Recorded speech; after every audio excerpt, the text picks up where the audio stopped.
ఇంకా ఇదంతా నటనేనని ఎందుకు తెలుసుకోలేకపోతున్నావే? కాదయ్యా, నోరెత్తితే చంపి పారేస్తాను. నాకు తెలుసు మీ మనసు రాయిగా మారిపోయిందని. అందుకు కారణం కూడా మేమే అని తెలుసు. కానీ మీరే ఒక విషయం తెలుసుకోండి. నా పెంపకం వల్ల నా కొడుకు అలా తయారయ్యాడు. వాడి మనసు బంగారం అండి.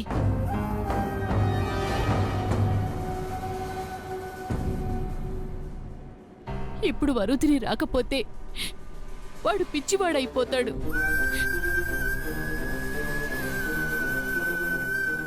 ఒంటరివాడైపోతాడు. పండంటి సంసారం ముక్కలైపోయి చెట్టుకొకరం పుట్టకొకరం అయిపోతాం. మీరు అలాగే కావాలి. నువ్వు మీ అమ్మమ్మ ఆ రాక్షసులు చివరికి సర్వనాశనం అయిపోతారు. నా బిడ్డ ఉసురు తగిలి మట్టి కొట్టుకుపోతాడు. ఆనాడు మమ్మల్ని అంతా సర్వనాశనం చేస్తానని సవాల్ చేసిపోయావుగా, అందులో భాగమే ఈ నాటకం. నాకు తెలుసు. ఇవాళ నిజంగా నీ కొడుకే మారిపోయానని వచ్చినా నా కూతుర్ని మాత్రం మీ ఇంటికి పంపించడానికి నేను సిద్ధంగా లేను. వెళ్ళు. నీ ఇంకో కొడుకు నా అల్లుడు. అతని కళ్ళ ముందు నిన్ను గెంటేయటం సంస్కారం కాదని ఆగుతున్నాను. వెళ్ళిపో.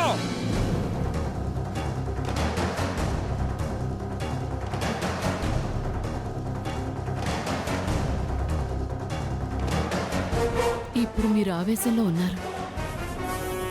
నేనేం చెప్పినా మీకు చెడుగానే కనపడుతుంది. ఒక్కసారిగా మీ అభిప్రాయం మారిపోతుందని నేను అనుకోలేదు. మీ మనసు మార్చుకుని నా కోడల్ని పంపేదాకా నేను రావడం మాత్రం ఆపను. ఎక్కడికే వచ్చేది?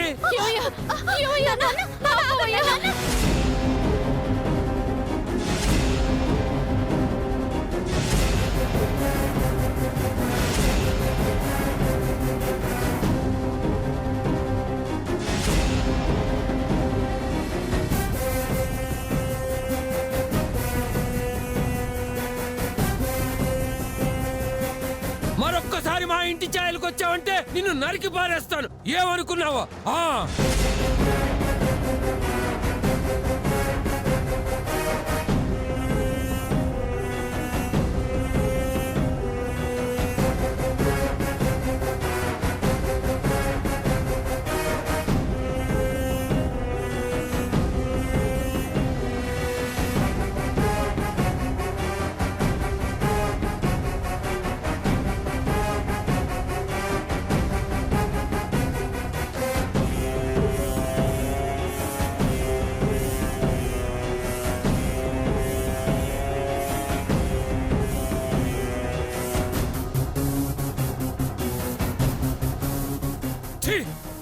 పాడు జన్మ.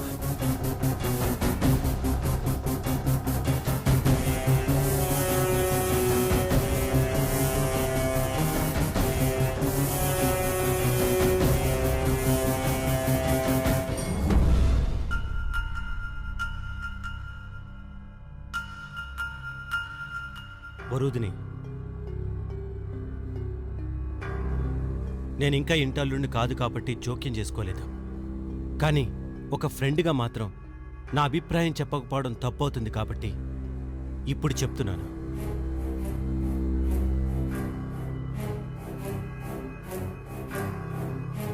అంకులేదో ఆవేశంలో ఉన్నారు. నీ లైఫ్ ఎలా అయిపోయిందనే బాధ నుంచి, అందుకు కారణమైన వాళ్ళ మీద పెంచుకున్న కోపం నుంచి ఆయన ఇంకా బయటపడలేదు. కానీ ఆయన కాస్త ఆవేశం తగ్గించుకొని ఉండుంటే ఆవిడ చెప్పే దాంట్లో నిజమెంతో అబద్ధమెంతో ఆయనకు అర్థమై ఉండేది.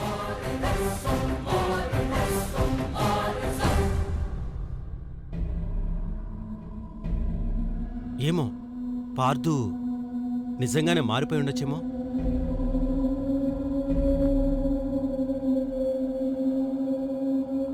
కొడుకు దూరమయ్యేసరికి ఆవిడ మారిందేమో.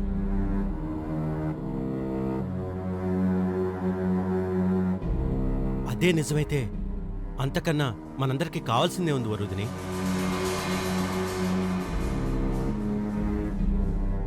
ఇలాంటి వ్యవహారాల్లో ఆవేశం కన్నా ఆలోచన ముఖ్యం ఆంటీ. నిదానంగా ఆయనకి మీరే సర్ది చెప్పడం మంచిదండి. వాడు పొరపాటును కూడా మారడు. మారకపోతే ఆవిడిక్కడ దాకా వచ్చేది కాదు.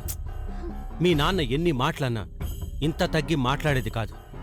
ఆ మార్పు వరుదినికే తెలుస్తుంది. అది నిజమో అబద్ధమో తేల్చుకోగలిగే తెలివితేటలు వరుదినికే ఉన్నాయి. చూడు, అందరూ కలిసి వరుదిని ఇన్ఫ్లుయెన్స్ చేయడం మానేసేయండి. అది తనని అసలు కన్ఫ్యూజ్ చేయకండి. నువ్వన్నది నిజమే బాబు. కాపురానికి తీసుకువెళ్తానని వచ్చిన మనిషితో అంత నిక్కచ్చిగా మాట్లాడి ఉండకూడదు. ఆవేశంలో ఉన్నారని నేను కూడా మాట్లాడలేకపోయాను. కొంచెం శాంతంగా ఉన్నప్పుడు ఆయనతో నేను మాట్లాడి చూస్తాను. సరే ఆంటీ.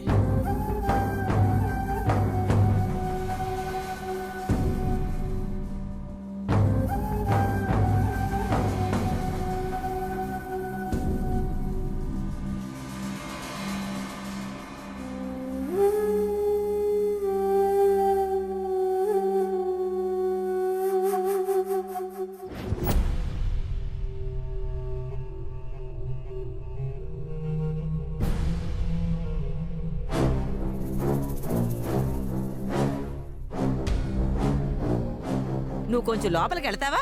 నాతో నేను మాట్లాడుకోవాలి. నీతో నువ్వు కాదు, నీలో నువ్వు మాట్లాడుకో. మరి నువ్వు నాతో మాట్లాడకూడదు. అసలు నీతో నాకు పనేంటి? భారతి వెళ్ళింది, కోడల్ని తీసుకొస్తుందో లేదో అన్న టెన్షన్తో నేను ఎదురు చూస్తుంటే అసలు ఏం జరుగుతోంది? ఈ భారతికి ఏమైనా పిచ్చా? వదిలిందనుకున్న దరిద్రాన్ని మళ్ళీ తగిలించుకొస్తానని ఎలా వెళ్ళింది? అక్కడ ఆ ఏడుకొండలగాడు ఎంత ఎగిరి పడతాడో తెలిసి కూడా ఎందుకంత పిచ్చి పని చేసింది?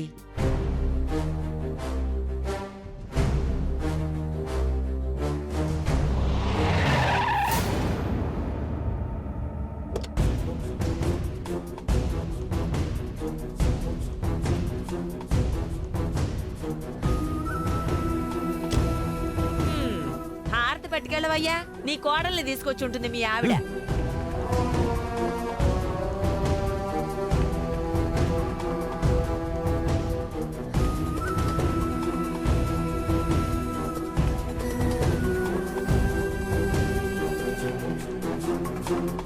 భారతి ఏమన్నారు? ఏమంటారు మీకు తెలీదా? గొడవేమన్నా జరిగిందా? నేను వెళ్ళింది గొడవ పెట్టుకోవడానికి కాదండి. నా కొడుకు కోసం కోడల్ని తీసుకురావడానికి వెళ్ళాను. అది మర్చిపోలేదు. నువ్వు పెట్టుకోకపోయినా ఆ ఏడుకొండలు బొబ్బిలిపులైపోతాడుగా. ఆవిడ అమ్మమ్మ మరి ఏ కన్న తండ్రైనా ఏం మాట్లాడాలో అదే మాట్లాడి వెళ్ళిపోమ్మన్నాడు. ఇంతకి వరుదిని ఏమంది? నన్నొక్క మాట కూడా అనలేదండి. అదెందుకంటుంది? చావు మంత్రం, తద్దినం మంత్రం అన్నీ కలిపి దాని తండ్రే చదువుతుంటే దానికి ఇంక సందెక్కడ దొరుకుతుంది? హే నువ్వు ఆగో. ఎలా భారతి, ఇక వాడి కాపురాన్ని సరిదిద్దగలిగే అవకాశమే లేదా? ఇన్నాళ్ళు వరుదినంటే ఇష్టలేని పార్థు ఇప్పుడు ఇష్టపడుతున్నాడు. వాడిష్టానికి వ్యతిరేకంగా ఏదీ జరగదు. ఎలాగైనా నా కోడల్ని ఇంటికి తీసుకొస్తాను. ఇప్పుడు పంపలేదని నేను వెనక్కి తగ్గను. వెళ్తాను, మళ్ళీ మళ్ళీ వెళ్తాను.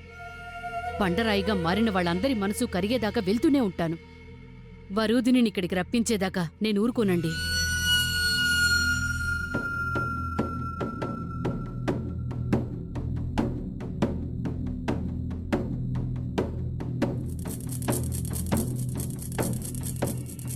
నువ్వు ఆగవే. ఏంటి ఇదంతా? చేసిన తప్పు సరిదిద్దుకుంటున్నానమ్మమ్మా. ఎహే ఊరుకో. నువ్వు నేను మారిపోవాలంటే మళ్ళీ ఇంకో జన్మ ఎత్తాలి. అసలు సంగతి చెప్పు. దీని వెనుక ఎలాంటి కుట్ర దాగి ఉందో నాకైనా చెప్పవే. నేను నిజమే చెప్తున్నానమ్మమ్మా.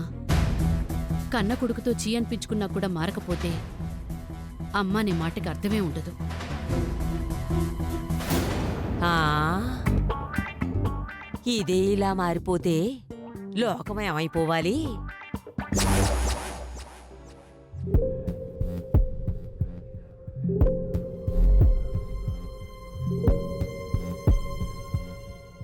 ఏమయ్యా కాఫీ?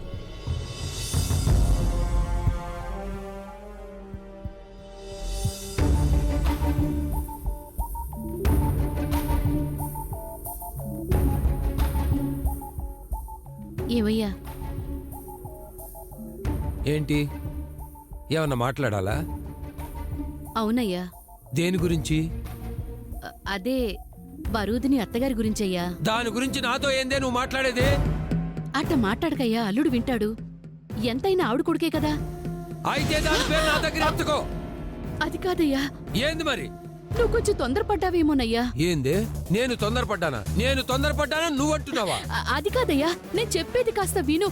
అది ఏంటి మావయ్య గారు, ఏమైంది? ఏమైందంటే ఏం మాట్లాడరేంటి? ఏం లేదులే బాబు. ఆగవే, ఏదో అంటున్నావు. ఆ మహాసాధ్విని, ఆ గొప్ప శ్రీమూర్తిని నేను తొందరపడి మాట్లాడానా? అది కాదయ్యా, ఆవిడొచ్చింది కాపురానికి తీసుకెళ్ళడానికే కదా. ఆడపిల్ల గలవాళ్ళం, మనమెందుకంత తొందరపడాలి అంటున్నాను.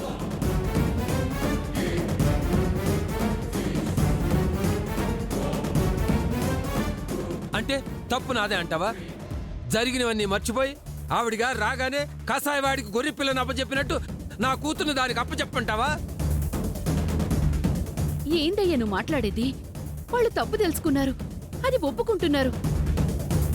తల్లి కొడుకులు ఇద్దరు మారిపోయాక కూడా పంతాలు పట్టింపులు ఎందుకయ్యా?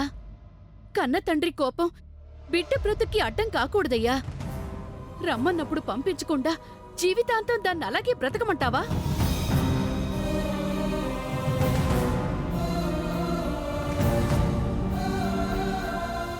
ఏందమ్మీ మీ అమ్మ మాట్లాడేది? మీకేమన్నా అర్థమవుతుందా? నా బిడ్డ బతుకు నేను పాడు చేస్తున్నానా? అమ్మ అన్నది అది కాదు నాన్న. మా అత్తగారింటికొస్తే మీరంత ఆవేశపడకుండా ఉండాల్సింది అంది. అయితే ఏంది? ఏం గొప్ప మునిగింది? అది ఏమన్నా దేవత?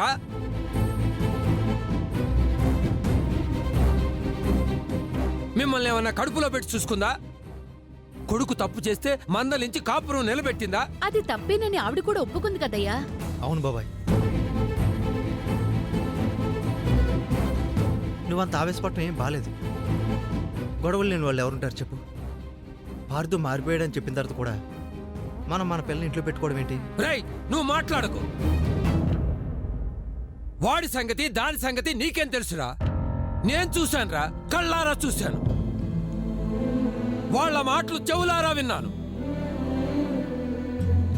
నా బిడ్డను అది వాళ్ళు ఎన్ని మాటలన్నారో నాకు తెలుసురా. నీకేం తెలుసురా? నోరు మూసుకో. ఏవయ్యా, ఇదే వద్దనేది. ఎంతమంది నోళ్లు మూయిస్తావయ్యా? ఇవాళ ఇంట్లో వాళ్ళమే అంటున్నావు, రేపు లోకం కూడా అంటుంది. వాళ్ళకేం జవాబు చెప్తావు? ఏయ్, నార్మల్. ఎవరే నన్ను అడిగేది? మీరంతా అది పట్ట కష్టాలు ఆపగలిగారా? లోకం వాళ్ళ ఇంటి మీదకెళ్ళి దుమ్మెత్తి పోయగలిగిందా? ఎవరి కోసమో నా బిడ్డ నేనెందుకు బలి చేస్తానని ఎలా అనుకుంటున్నారే? వాళ్ళ తప్పు వాళ్ళు తెలుసుకున్నప్పుడు ఇంకా వరుని పంపకపోతే ఎలా నాన్నా? 4 రోజులు పోతే మా ఆయన కోపం తగ్గిపోతే మేము వెళ్ళిపోతాం.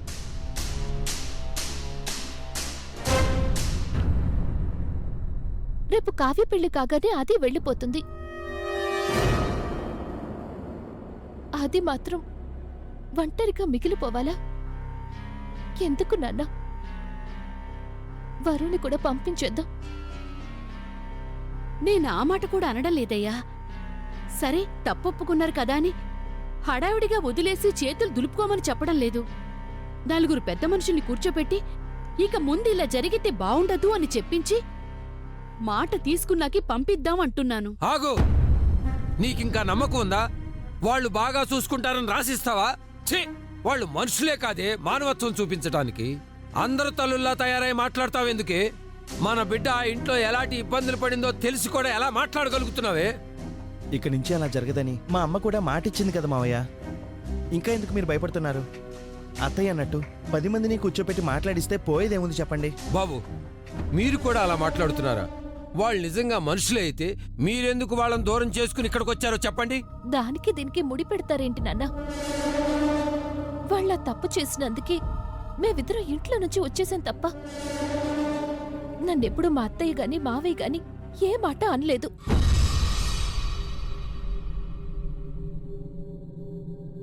ఆయన నా మీద ఒక్క మాట కూడా పడనివ్వలేదు. ఆయన ఇప్పుడు మా గురించి ఎందుకు? వరు సంగతి ఆలోచించండి. బాబాయ్ ప్లీజ్ బాబాయ్, ఎంతమంది చెప్తున్నా నువ్వు ఎందుకు వినట్లేదో నాకు అర్థం కావట్లేదు. వాళ్ళతో మాట్లాడదాం అంటే చెప్పు, మా అమ్మనే నాన్న కూడా పిలుస్తాను. నలుగురు పెద్ద మనుషులు నువ్వే తీసుకురా. కావాలంటే జడ్జి గారు నేను తీసుకొస్తాను. అందరం కూర్చోబెట్టి వార్నింగ్ ఇచ్చి మరీ వరోధిని అక్కడ పంపిద్దాం. మీరంతా కాదు. ఏందమ్మి, వీళ్ళంతా నేనేదో తప్పు చేస్తున్నట్టు మాట్లాడుతుంటే, నిన్ను కాపురానికి పంపించకుండా అడ్డుపడుతున్నానని నిందలు వేస్తుంటే అన్ని బాధలు అనుభవించిందానివి, అక్కడన్ని కష్టాలు పడొచ్చిందానివి, పడకూడని మాటలు నిందలు పడిందానివి. నువ్వేం మాట్లాడటం లేదేంటమ్మి? వీళ్ళ నోళ్లు మూయించటం లేదేంటమ్మి?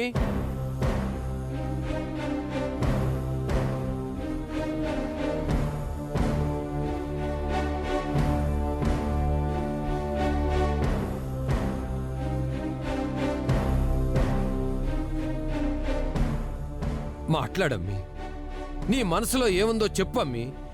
ఏది తప్పో ఏది ఒప్పో వీళ్ళందరికన్నా నీకే ఎక్కువ తెలుసమ్మి. ఏది న్యాయమో ఏది అన్యాయమో వాళ్ళని సమర్థించే వీళ్ళందరికన్నా నీకే బాగా తెలుసు. నువ్వేం మాట్లాడవేంటమ్మి? నోరు విప్పి చెప్పమ్మి. నేను చేసింది తప్పా? తప్పు ఒప్పుకున్నప్పుడు శత్రువైనా క్షమించొచ్చు నాన్న. అయినా మీరు వెళ్ళమంటేనే వెళ్తాను, వద్దంటే ఊరుకుంటాను. నా గురించి ఎందుకు నన్ను ఈ గొడవలన్నీ? ఏంటి, నేను వెళ్ళమంటే వెళ్తావా నువ్వు? అంటే ఇన్ని రోజులు నా నిర్ణయం కోసం ఆగావా? నా మాట కోసం ఎదురు చూస్తున్నావా? అయితే నేను ఆపుతున్నానా నిన్ను? అయిపోయిందా? అంతా అయిపోయిందా? వాళ్ళు చేసినంత మర్చిపోయావా? వదిలేయండి నాన్న.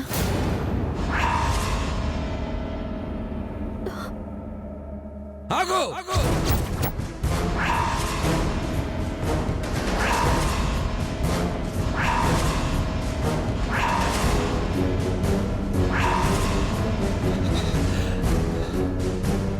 ఇక నువ్వు ఈ 7 కొండల ఇంట్లో ఉండాల్సిన అవసరం లేదు.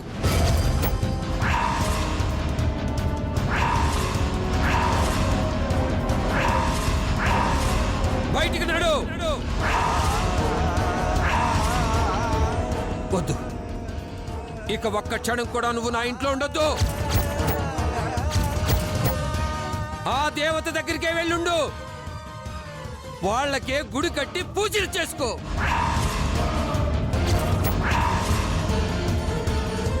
వాళ్ళు తిడితే పడి, వాళ్ళు కొడితే పడి, చంపితే చచ్చిపోవే.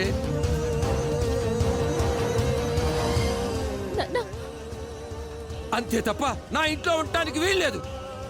నడవే బయటికి.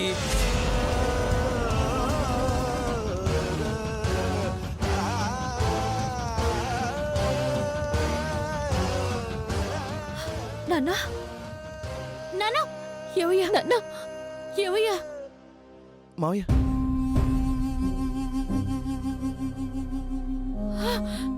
పద. మావయ్య. ఏంటయ్యా నీ కోపం దాని మీద చూపిస్తున్నావేంటి? దాని బ్రతుకది బతుకుతానంటోంది, తప్పేంటి? అదేదో పాపం చేసినట్టు గిట్టేస్తావేంటి? నోర్మై!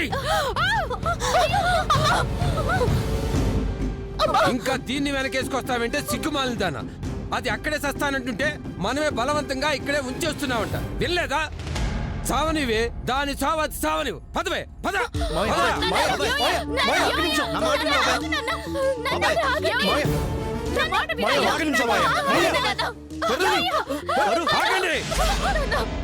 ఎవరైనా దాన్ని లోపలికి తీసుకొచ్చారంటే నా శవాన్ని చూస్తారు. పండి లోపలికి, పండి. పదండి.